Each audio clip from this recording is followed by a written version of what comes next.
All right, so hi everyone. Like I said earlier, my name is Karen Smith. I do serve as the Associate Director for Student Involvement. My pronouns are she, her, hers. I do have the pleasure of kicking off our next virtual leadership series, which is featuring Dr. Kathi Vosevich. And a lot of people call her Dr. V for short, but she is currently serving as the Dean of the School of Humanities and has a lot of great experience with interviewing at Microsoft and Sprint, probably other places too that she might get into. But I'm just really excited that she has agreed to spend some time with us and helping us all out. So I am going to ask you all to keep your microphones muted. If you have any questions, put it in the chat box. We'll try to manage that. If we don't answer your question, please politely maybe just, unmuting and asking your question. But we're really looking forward to having a really great discussion and hopefully getting some good tips and tricks for you all to be successful. So with that, I will hand it off to Dr. V. Okay, so I hope this works. I only have one screen right now. So if you have questions, chat or, get Karen's attention, and I'm happy to answer your questions during or at the end as we go through this. And I'm hoping it advances. All right. So here are some resume and interview tips. As Karen said, I have a long background in interviewing folks, both in corporate and in academia. There were even a few weeks when I worked at Sprint where we had 200 people being interviewed at a time, right in a row. And so when you hear statistics that people look at your resume for a few seconds, that's exactly right. So the resume has to be absolutely perfect. And that's what we're going to talk about today. And I'm going to show you some bad examples and some really good examples. If you want a template to use for your resume, I'm happy to send you that. Just let me know. And we're also practicing some interview answers, good answers and bad answers. They're clearly delineated as good and bad, so you shouldn't say the bad ones. So what we're going to talk about today is making your resume stand out. We don't want you to get tricked by interview questions, and I'll show you a few sneaky ones towards the end. We want you to talk about your power skills. Those used to be called soft skills, and that's really not the way to describe it, because this is your critical thinking. This is your communication skill. This is your empathy. And that's very powerful set of skills to have when you go into the workforce, because that's what every job requires, and you need to talk about it appropriately. And the bottom line is we're going to get you equipped to market yourself, because people are going to be in the position of giving you money, right, for a service. So you want to make sure they want to give you the money. You want to get hired. So let's start with a really, really bad example. This is a real example. A friend of mine actually received this from a guy who was applying for a job. And sometimes bad examples stand out, so nobody do this. You can see that, if you can see my cursor, that his personal information was redacted. I'm sure this person thought he was being clever, but am I going to pay you to be clever at the workplace? Get the job first, and then you can, tell me jokes or whatever. But this is not a good way to get a job. So he put down as his objective to climb my way to the top using any means necessary. Well, he sounds dangerous to me, right? Why would I want to hire this guy? But then be a fair and just ruler. Well, he lost me at the beginning. Being a fair and just ruler doesn't compensate for what he said at first, and bring your company to new heights or whatever. So he couldn't even figure out a good way to describe what he was going to do to contribute to the company. Personal attributes. This was unique. I've never seen a resume where somebody put down personal attributes. I want to see your skills. I want to see what you can do. And so this guy said, cat-like reflexes. Now you see me, meow, you don't. Now, if I ask that person to tell me a joke, that's the appropriate time to say something like this. On the resume, I'm not going to call you in for an interview because I'm going to think you're a bit odd, right? Possible ESP, so he can read my mind. Knows when to hold, when to fold. Emits, excuse me, this one always makes me laugh. Emits pleasant aromas. Horse-like laugh, optional. And extremely proficient in Mario Kart for Super Nintendo. Okay, I'm not going to pay you for anything, right? When I see this one goes in the trash. Now, here's another bad example, but this person is at least trying. This was a former student, and I have his permission. All the examples you see here, I have students' permission to use this. His first try at a really good resume.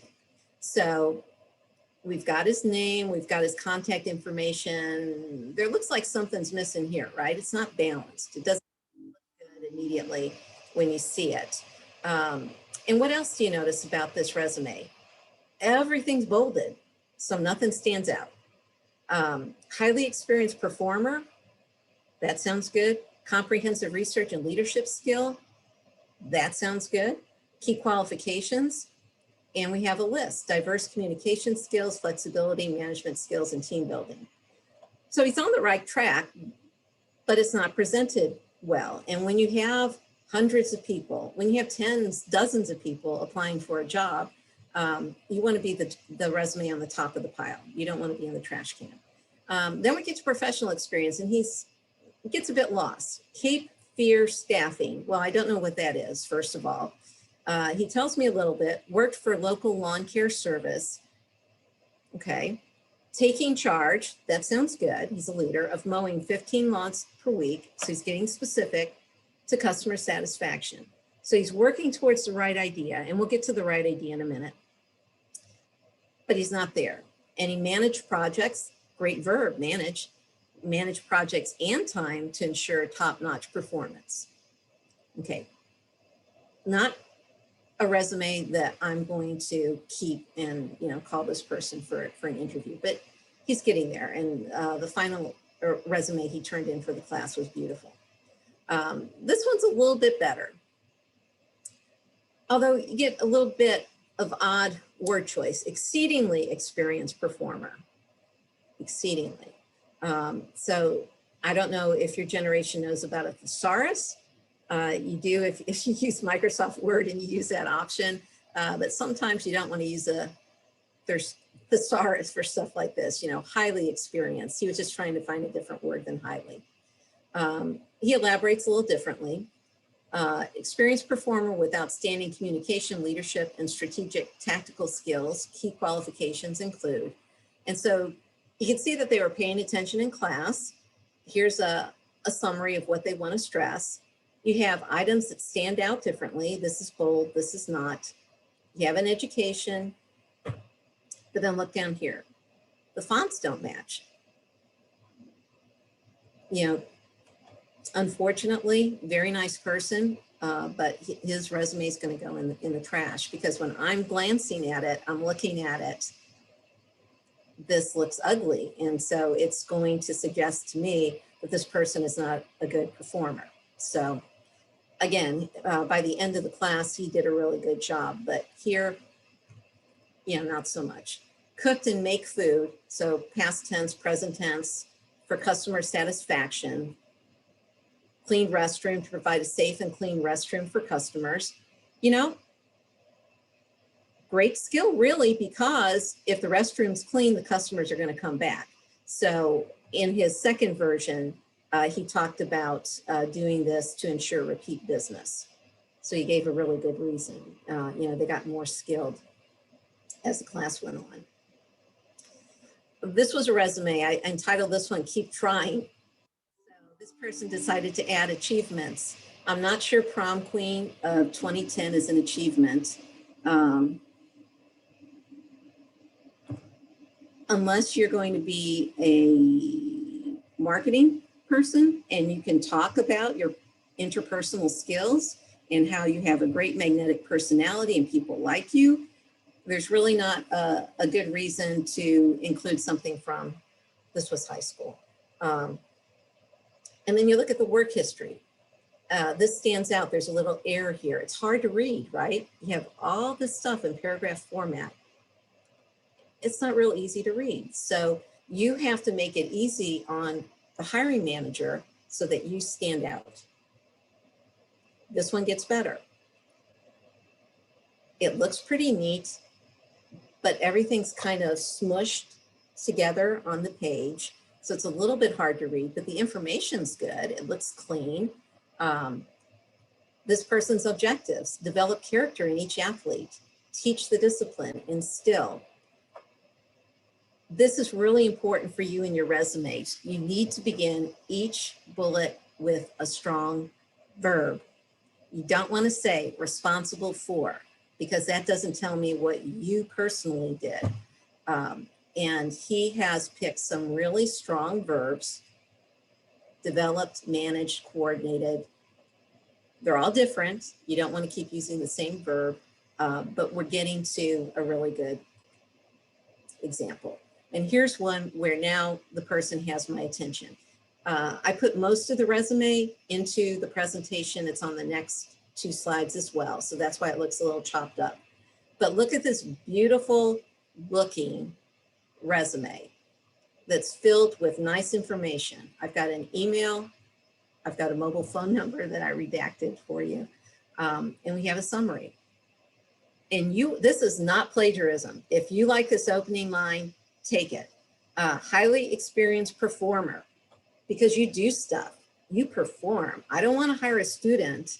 I want a performer with comprehensive research and leadership skills. Have you done research papers? Have you done internships? Have you done a capstone? You've got comprehensive research skills. Have you led a group? That's leadership. Have you led the SGA? Have you been a leader in your fraternity? Have you been elected to office? Those are leadership skills. This person wanted to emphasize trained in critical thinking.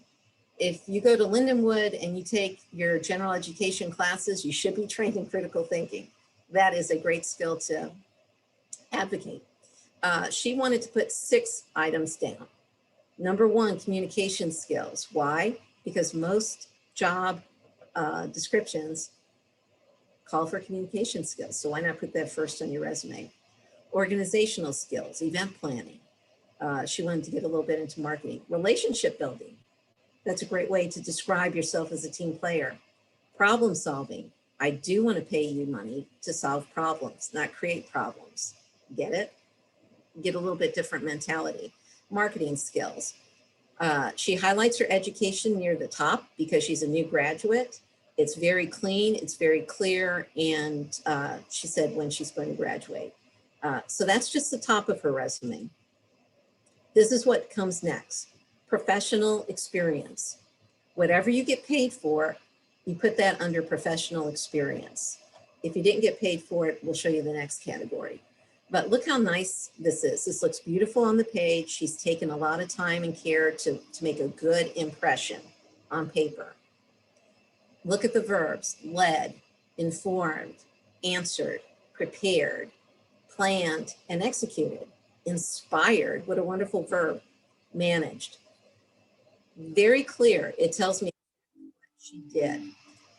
Led tours, group meetings, and helped with scheduling and orientation days. Informed prospective students and their parents. And this was another school about shorters, benefits, and differentiators. Answered questions. Beautiful stuff. If this kind of wording helps you think about yourself in new ways, use it. Because I betcha a lot of you have done some of the same things. Inspired players to excel. Have you been a tutor? Have you inspired students? Have you mentored others? You probably inspired them if you did a good job. And here's where you put the stuff that you do not get paid for. That's the additional experience. So she was a teacher's assistant. And again, look at these wonderful verbs: stimulated conversation, held group and individual tutoring, created, established, organized, acted as communication liaison. Very clear, very specific. I believe everything this woman has put on her resume because it's so specific, so clean, so great. Here's another way to do the professional experience section. Have you done a website? Do you have a personal web page? Do you have your resume up? Do you have something that you created? Put a link to it. Then I can see it. I can click on it, and I know for a fact that she did a really good job. And look how specific she is. 20 sponsor banners, 40 vendors. She multitasked, she promoted, she developed and updated. Here's a website she worked on. I can see it. Great job. And here's some of the stuff that you don't get paid for, and it goes under additional experience. And I know some of you can borrow, use, copy some of this information. SGA, conducted, selected, pioneered, great verb. Led, delegated, because you're a leader, you teach others to do stuff.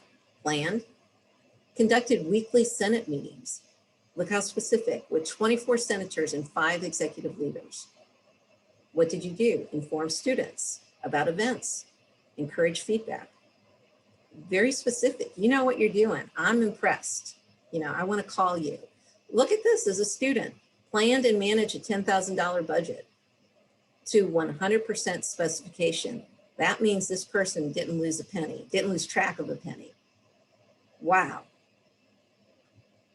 Impressive. This person also worked on the newspaper, was an anchor reporter, and because this was in the present, we don't have this one in the past tense, because we were working with honestly saying what he was doing when. This was current and these were past. Innovated. And then when you're old like me and you have a bunch of skills, sometimes it's best to do a summary of the skills. And again, if you notice the pattern, it's all bulleted. I just had a student from Malaysia get in touch with me over the weekend, and he wrote me a nice note, and he said that the resume format that I gave him and the skills that I taught him were the same ones that he was using today. And he is a bigwig in Malaysia right now. But he said, I've never had to change the format, and I've just added on to my resume. So that's been 10 or so years. So it's a proven format, and really looking good on paper is the first step to helping you look good in person. So you do a resume, but sometimes you need a cover letter, right? Here's a bad example.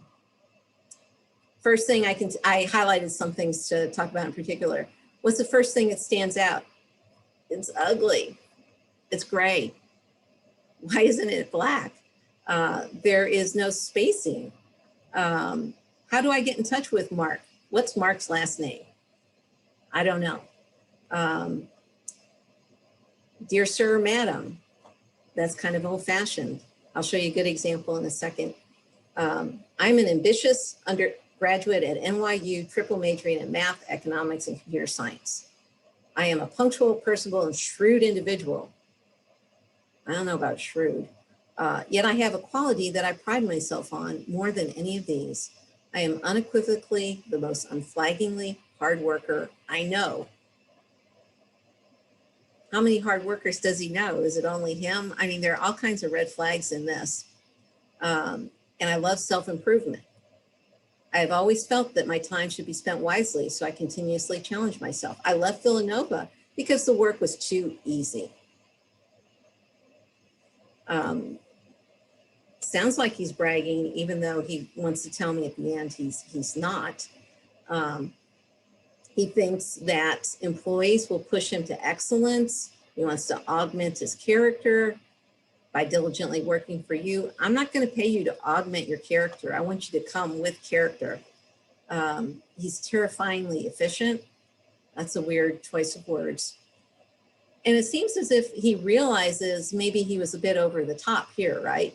Please realize that I am not a braggart or conceited. I just want to outline my usefulness. Egos can be a huge liability, and I try not to have one. So that doesn't even make sense. But again, what's his last name? How do I get in touch with him? I can't.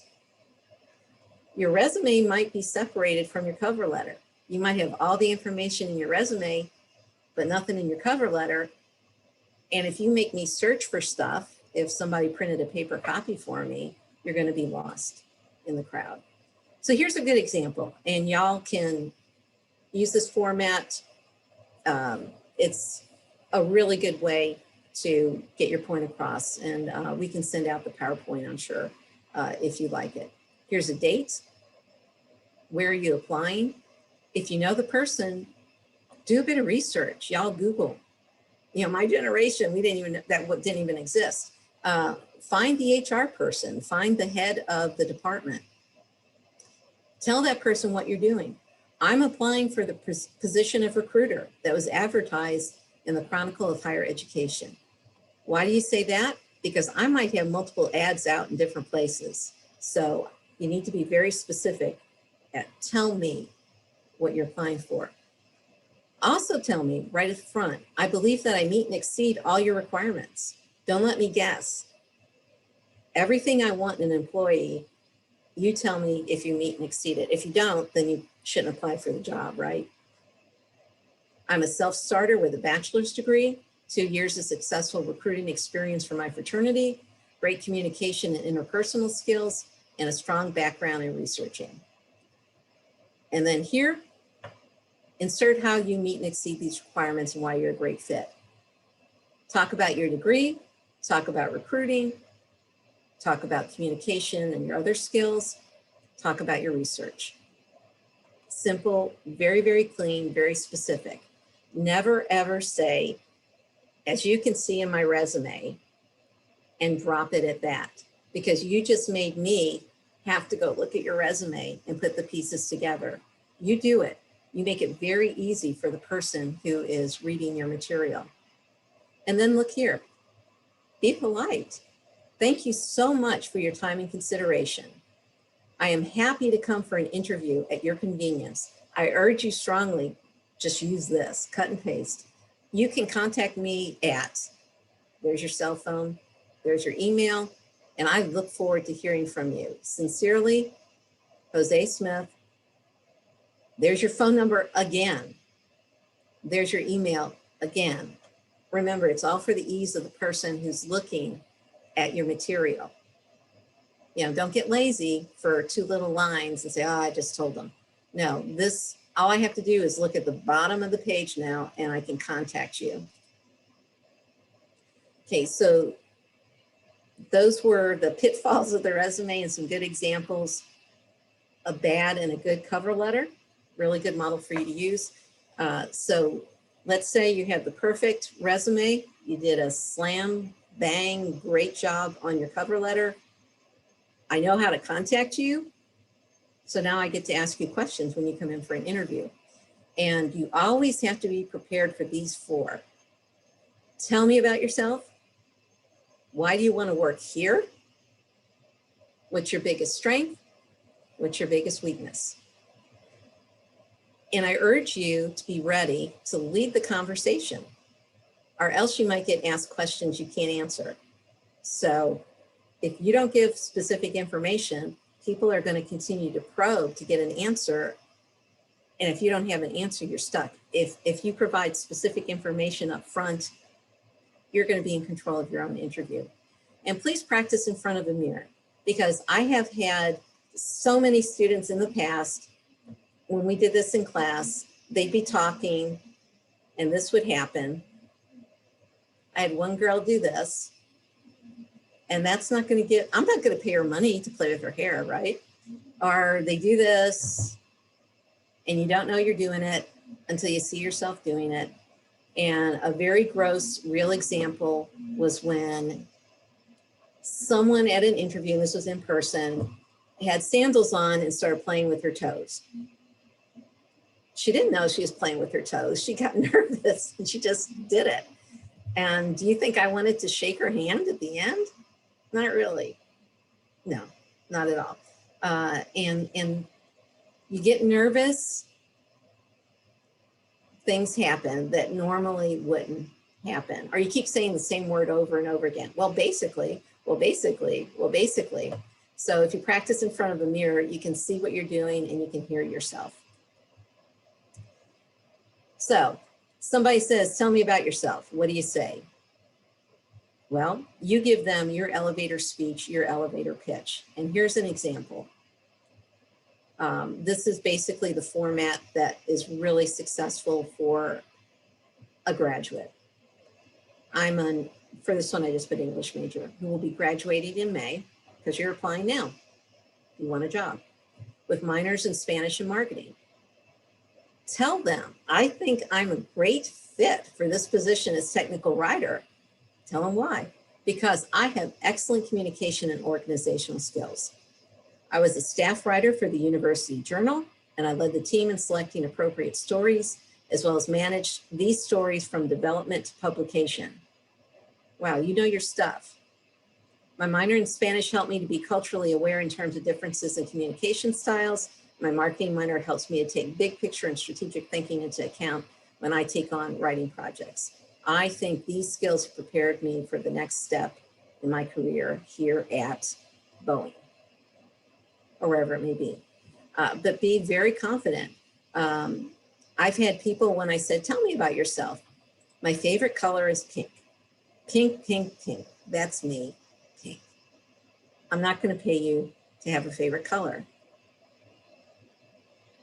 It didn't tell me anything. Or I'm a people person. Okay, what's that mean? People like me. And that means, well, they like me immediately. They like me.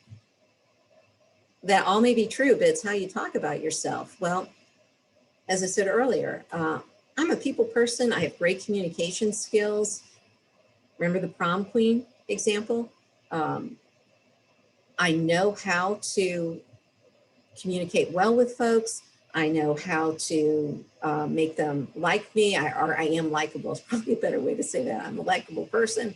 Talk about something that is useful for the job, not, brag about yourself. I actually had one person say, I was voted most popular in second grade. But it was kind of cute the way he said it. But again, not much of a skill. And then for the question, why do you want to work here? This is where you need to be really specific and enthusiastic. Be excited. Like, why here? Why Lindenwood? Why not Maryville or SLU? What is it about Lindenwood that makes you want to come here? What is it about Boeing that really, really makes you excited? So do your research. You don't want to get this question and say, because you pay well. And this is one of the hardest things that students need to do. Don't think of yourself as a student any longer when you apply for a job. You're a professional. You're valuable. You want people to hire you. You're not there to learn about marketing. You're there to market. You see the difference? And then remember, this is the bottom line. The interviewer needs to want to hire you and pay you money, not the other guy, not the next person, but you. So if we practice, does any brave person out there want to tell me what your biggest strength is? And here's a safe place. If you make a mistake here or say something a little silly, there's no problem, because you will never, ever make that mistake again. Or if you've got a great answer, then you feel good and you know you can answer this question. Anybody want to take a stab at biggest strength? Oh, I think it's the Edwards hand. Karen, do you mind? Let's see what Edward has to say. Whoop. Hello. Hello. What's your biggest strength? Hi. I believe it's my biggest strength that I can help other people realize that they're better than what they think they're. How am I supposed to? I think that I can help people realize that they are better than what they portray themselves as. Okay. How do you do that? I do that by going through their accomplishments and telling them that they couldn't get there unless they were better than what they think they are, because they like to downgrade themselves. It's like, well, you can't get this accomplishment, this accomplishment, this accomplishment if you think that you're at this level. Okay. So you're a very positive and supportive person. You others, you inspire folks to accomplish more than they thought they could. Great strength. Thank you. I guess I would like to also chime in. Okay. I always talk about my determination and my determination to always finish any task that I put myself or give myself. I'm very determined oriented, basically. Okay. And then I go into that by telling them all my accomplishments that show that track record. Okay, perfect. Yeah, if you don't give an example, you could ask for an example, like I did with Edward. So always be prepared for the next question, just in case. What's your biggest weakness? And please, no one say I'm a perfectionist. Is it me or If Christy? you want to, Edward, go ahead. I can only see part of the screen, so I don't mean to ignore people. If Karen, So I see my biggest weakness to be that I don't put myself in the same spotlight as I put others with my strength. I don't have confidence in myself. Mhm. So I know that I have these accomplishments, but I don't think that I've actually done anything with these accomplishments. And that's just something that's been lodged in my mind, and I've been working on, but it's still a weakness of mine. Okay, I would change that just a little bit and say exactly the same thing you said, but with a word that's going to resonate with the person who wants to give you money or who Mhm. to give you money. My biggest weakness is I'm a little bit too humble. I need to be able to talk factually about myself and not think that that's anything other than stating what I can do. So I'm working on not being too humble. I'm not saying, to brag about myself or anything like that, but what I legitimately have accomplished, I need to work on articulating that value to others. Yeah, that sounds really good, actually. Thank Yeah, you. it does. And I have a question. I always say that my greatest weakness is I have ADHD, so I always have to be doing a task. I can't sit still. Is that good to say? You can say your biggest weakness is, funny enough, my biggest weakness is that sometimes I have too much energy and I like to be doing things. And ironically, that can turn into a strength because I'm And that's kind of what I do. always game to do more things. And I'm a team player and I'm willing to pitch in. So, it's illegal for me to ask you as an interviewer if you have, ADHD or ED, PTSD, anything like that. However, if you volunteer it, I know it. It's none of my business. So if you say it though, what is the bad employer going to do? Healthcare. How much is that going to? That makes sense. And that's how people think. I'm going to show you a couple of trick questions at the end too that try to get sneaky ways of getting information that you don't have to give.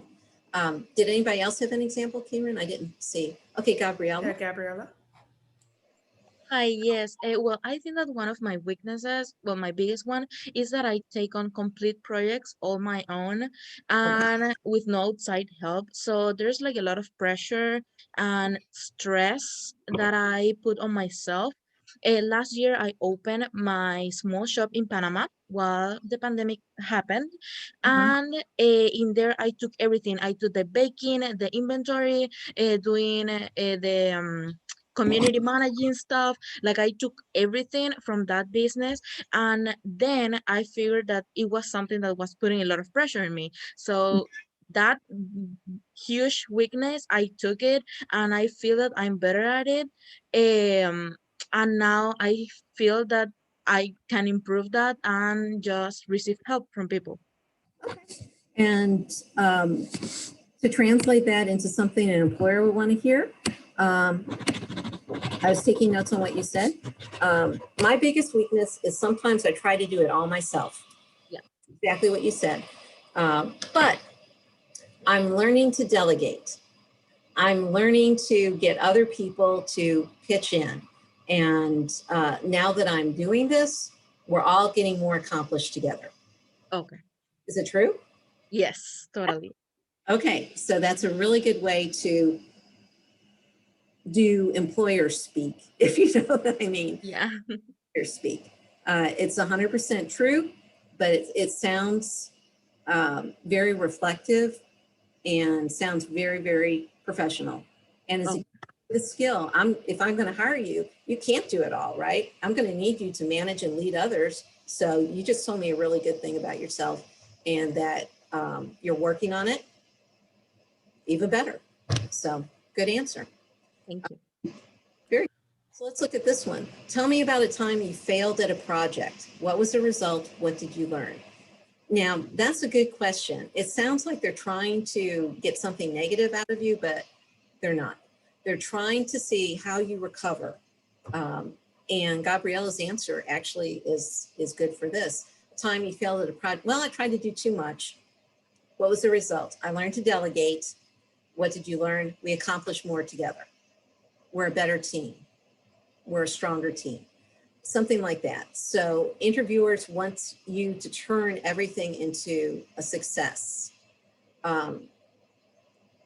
Again, you need to practice so you don't come up with something that is not going to resonate with your employer. So, think about those kinds of answers.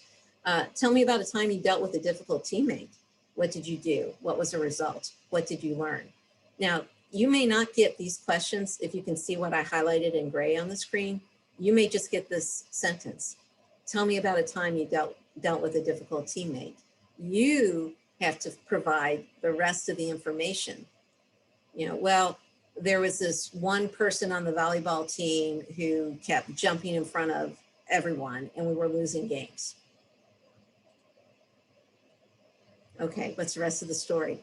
Well, I called her aside because I didn't want to embarrass her or make it a confrontation. And I said, hey, I could have gotten that ball, or Mary was set up to hit it over the net. Did you realize that you could count on us? Like we count on you, but you can count on us too. What was the result? Well, hopefully, she listened. She wasn't embarrassed. She appreciated. She thanked me. And what did you learn? I learned that if you talk to somebody honestly face to face, you can achieve a solution. That is exactly what happened. That sounds great. You've impressed the person interviewing you. And then you get these questions. Why is the sky blue? This is a question just to get at your personality. They want to see if you smile, if you laugh, if you say, because it's not green. When I got this question at Microsoft, when they were interviewing me, I said, if you had asked me in 6th grade, I could have told you the exact answer, but you got me. But I smiled, they laughed, I laughed. That's all they wanted to know. Sometimes people cry in an interview. In my experience, and if you look statistically, if you Google this, it's mostly men, which you wouldn't imagine. But if somebody's going to cry at a goofy little question like this, it makes you think. Or this one, if you were a tree, what kind of tree would you be and why? Weeping willow? Sounds like you're crying again. However, I had one person say weeping willow. And I said, why? And she said, because I'm a dancer. And the way the tree sways, it's beautiful. And I enjoy the expressive movement of the tree. And I'm a very expressive person. So it's how you describe it that's going to make you a winner.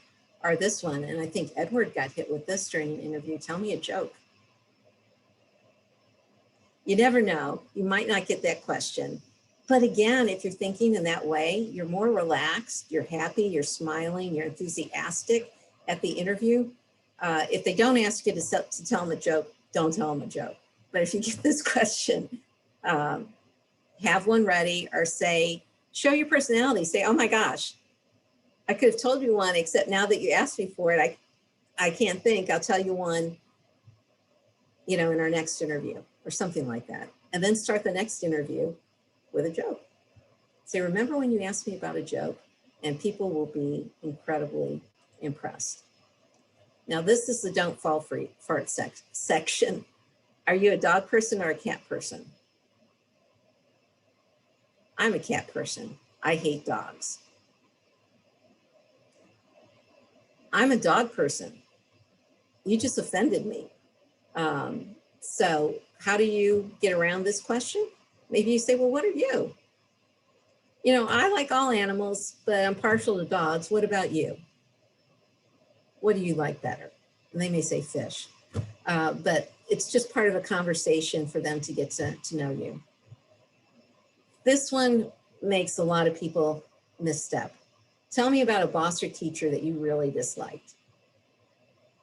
And you're tempted to say, oh my gosh, Dr. Jones was awful. He hated me. We had personal issues. I could never do well. That just tells the interviewer that you complain, maybe. Or maybe that's what you'll say about your boss at Boeing. So maybe you say, well, I really don't dislike anybody. I had problems with one teacher, but I learned not to make snap judgments or something like that. Always talk about how something gets turned into a positive. What makes you angry? Do you want to show that you have a temper? Everybody gets angry, right? But how can you answer this question? It makes me it made me angry that Umbrella Academy took so long to get to a season 2. Or now I'm really not an angry person, but you know, since you asked, when Game of Thrones ended, I was really upset. But now they're going to have a sequel, so it's okay. So think of clever ways to always be positive. Here's a trick. Do you plan on getting an advanced degree? Why is that a trick? Do I have to pay for your master's degree? Or this one, where do your kids go to school? It's illegal for me to ask about, you know, how many kids you have or how many kids you want to have. But you're having a conversation. Somebody says, where do your kids go to school? Oh, you go to Trinity High School.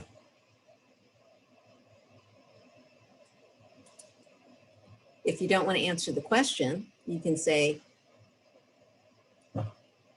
where do your kids go to school? Why is this illegal? Well, maybe you have 5 kids. And again, they're thinking about healthcare coverage.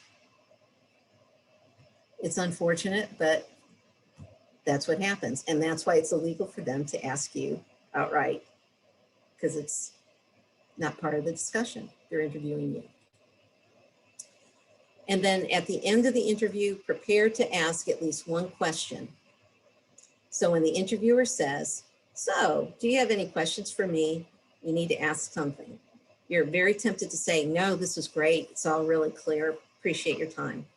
You need to ask something, and the interviewer will be very impressed with you. You can say, when will I hear from you about next steps? Better yet, what's your definition of success? You know, how can I be a good employee? What's your management style?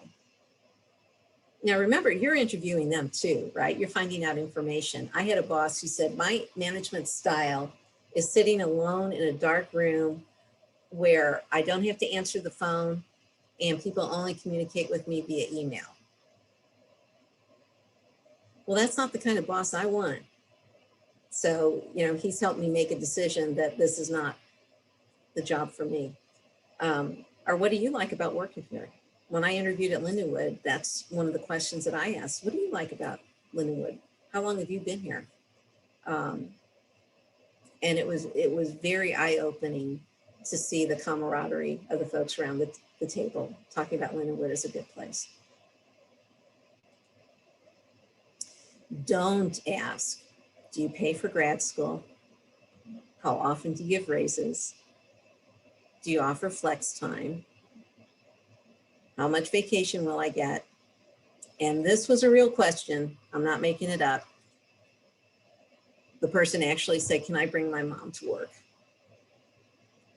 So no, you can't. There was another person who brought his mom to his performance evaluation, and that didn't work out real well either. I mean, you'd be amazed at what happens and what people do. Now, after you get the job, HR is probably going to tell you all these things anyway. So just wait, get your foot in the door and you can find out other things, or at least in the second interview. Don't say this in the first interview. So, this is the bottom line for what you need to remember. You are valuable. You are valuable. So show your future employer what you can do. Perfect resume, clear cover letter with multiple ways to get in contact with you. Practice your interview skills and especially know how to answer. So tell me about yourself. And they really don't want to know that you're the youngest in a family of 10, unless you say, and that has made me really resilient.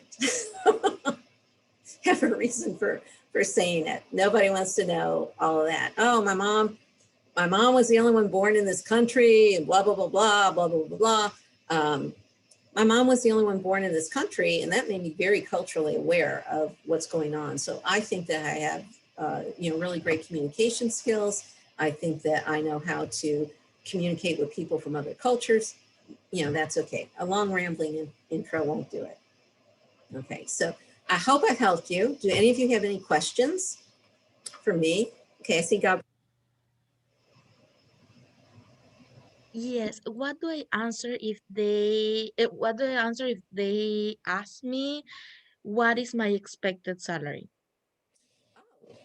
Excellent question. Go and do your research. Now, most companies are going to have a range. And let's say the range is 35,000 to 50,000. You have to prove to me why I should give you more money, right? So you're a new graduate, but you think you should make at least 40,000.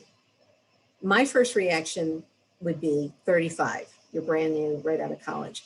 But you would say, I think 40,000 would be good. I've researched the ranges, but I've had this experience with my own company, during COVID, which was, shows how resilient and creative I am, which are the skills you're looking for.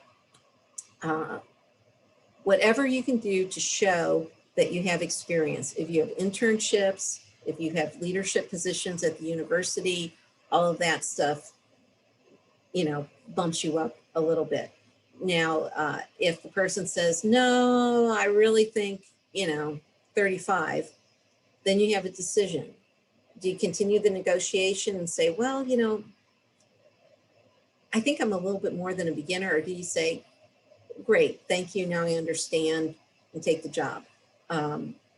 That's up to you, but do your research, because there's going to be a lot of information out there. Like when I went to Microsoft, the cost of living was crazy because it was in the Seattle, Washington area. I mean, it was outrageous. And so when we were negotiating salary, we had to talk about that too, because for me to move from Colorado to Seattle was just crazy in terms of how much it would cost for me to, eat there. So just be smart, and they'll be impressed that you've done your homework. And then I can't see anybody else. Any other questions? Check. Don't think anyone has any other questions. I checked the chat box. Didn't see anything. Okay, well, I'm happy to help. I've interviewed a lot of folks. I have training. I know you cannot see that, but I can't give this to you. It's called the Microsoft Wheel of Fortune, and most interviews are based on this methodology. And you see it's color-coded because the questions I ask can show me your individual excellence, if you're results-oriented, if you're a team player, if you have a long-term approach, if you can think about the big picture in your passion. And so that's what every good interviewer wants to find out from you. And, go in, smile, sit up straight. If you're going to lean forward, because that means you're a thinker.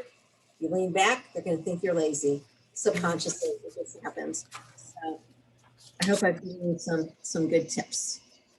Yeah, this was great. Thank you so much for everything. Before you all go, in the chat box, if you could just thank Dr. V for her time. And then I'm going to talk about some upcoming events. And then I'm also going to send you all a link to complete a very quick self-evaluation post-event evaluation. So just hang tight with me. So as you all are here, this is the virtual leadership series. We do have another one on March 9th, and that will be with Director Angie Royal, who serves as the Director for Student Involvement. She'll talk about conflict resolution and how to have a peaceful resolution to that. So I'm sure a lot of you have experienced some sort of conflict either in your student organizations or, maybe just in your say, for example, like your classes, your group projects, things like that, things that might be helpful. And then we do have another leadership series with senior Jenna Biaggi, who is going to talk with you about really the purpose and the positivity of like actually getting involved. So I know I always tell people, get involved. It's good for you. Like it's good for the college experience. Now you can hear from a student who did actually get involved and what those experiences afforded her throughout her collegiate journey. And then we do have Dining with Lions tomorrow. So Dining with Lions is just more of a networking opportunity for you to connect with alums from all over different disciplines. We do have the School of Humanities and alumna Kayla P. Stewart, who's going to talk a little bit about power skills. And I know Dr. B talked about those a little bit earlier in the session. So there is still time to RSVP on Involve U, and then it will automatically send you the link to join tomorrow at 5 p.m. And then really quickly, we do have basically Let's Get Quizzical. It's our annual, actually kind of like our monthly trivia event. And it's something fun. It's not necessarily leadership development, but I wanted to let all of you all know that we are having it on Saturday, the 27th at 2 p.m.